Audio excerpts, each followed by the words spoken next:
शादी के बाद माई का एक घर नहीं बल्कि पूरा गांव होता है। हेलो एवरीवन, मेरा नाम रचना प्रनिष्ठा है। आज मेरे मायके में मंदिर से रिलेटेड कोई फंक्शन रखा गया है जिसमें कि मुझे भी बुलाया गया है, तो इसीलिए मैं जा रही हूँ अपने मायके। हमारा प्लान ये था कि आज मैं ही अपने मायके जाऊंगी, हस्बैंड जी और तक्ष नहीं आएंगे और हस्बैंड जी मुझे मार्केट तक ही छोड़ेंगे। लेकिन हुआ कुछ ऐसा कि मुझे पता चला कि मैं मायके जाने के बाद जल्दी वापस अपने ससुराल भी आ सकती हूँ, तो मैंने हस्बैंड जी को बोला कि आप भी चलो। तो हस्बैंड जी भी मेरे साथ चल पड़े थे मेरे मायके, ताकि हम थोड़ी देर बाद खाना वगैरह खा के वापस आ सके। हमारे साथ रोड से कृतिका और दीदी की सासू माँ भी आए और यहाँ पे हम भैया भाभी के घर के पास पहुंच गए हैं। अब हमें यहाँ से थोड़ा सा ऊपर मंदिर के पास जाना है जहाँ पे हमें बुलाया था, मतलब खाना खाने के लिए। तो चलिए चलते हैं। पहाड़ों के जितने भी देवी देवताओं के मंदिर होते हैं उसमें जितने भी कुल देवता होते हैं वो अपनी सेवा के लिए बहुत सारे लोगों में से कुछ एक खास लोगों को ही चुनते हैं अपनी सेवा के लिए या फिर मंदिर के कार्यों के लिए।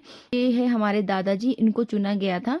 तो वैसे तो ये काफी जवान है, मतलब दादा के एज के नहीं है, लेकिन क्या करें, रिश्ते में तो हमारे दादा ही है। तो दादा को चुना गया था, इन्होंने ही यहाँ पे पार्टी रखवाई थी। पीछे आप जो देख रहे हैं टोपी वाले, ये मेरे चाचू हैं। इन्होंने भी कुछ टाइम पहले देवता के सदस्य बनने की पार्टी रखी थी जिसमें कि मुझे भी बुलाया था, लेकिन मैं नहीं जा पाई थी, तक्ष के पापा गए थे।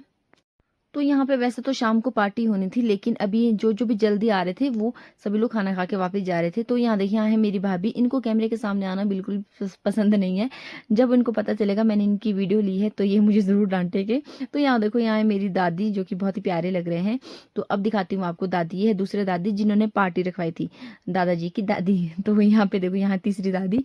तो यहाँ पे हम लोग सभी लोग बैठे थे खाना वगैरह खाने के बाद। तो यहाँ पे अंदर हस्बैंड जी और यहाँ देखिए यहाँ पे ये भी मेरी चाची है और कृतिका वगैरह सभी लोग यहाँ पे खाना खा रहे थे। तो यहाँ पे थोड़ा सा हंसी मजाक भी चला था।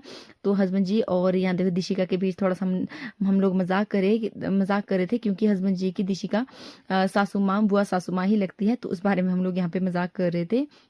शादी के बाद लड़की का जो मायका होता है वो उसके मम्मी पापा के घर से ही नहीं होता, बल्कि पूरे गांव से उसका मायका बनता है। मायके के साइड से अगर आपके गांव के आस पड़ोस के गांव भी आपको इनवाइट करे किसी भी छोटे या बड़े फंक्शन में, तो आपको मतलब बहुत ज्यादा खुशी होगी कि मेरे मायके से मुझे बुलावा आया है। तो अब हम हो गए थे बिल्कुल फ्री, अब हमें जाना था वापस घर। और हमें फंक्शन में आके बहुत ज्यादा अच्छा लगा, बहुत मजा आया और सभी लोगों से मुलाकात हुई। अगर अगर आपके मायके में आपसे दो चार लोग नफरत भी करे ना, तो भी कोई फर्क नहीं पड़ता, क्योंकि आपके साथ पूरा गाँव खड़ा होता है। तो चलिए इस वीडियो का एंड करते हैं। पेज को फॉलो करें, लाइक करें।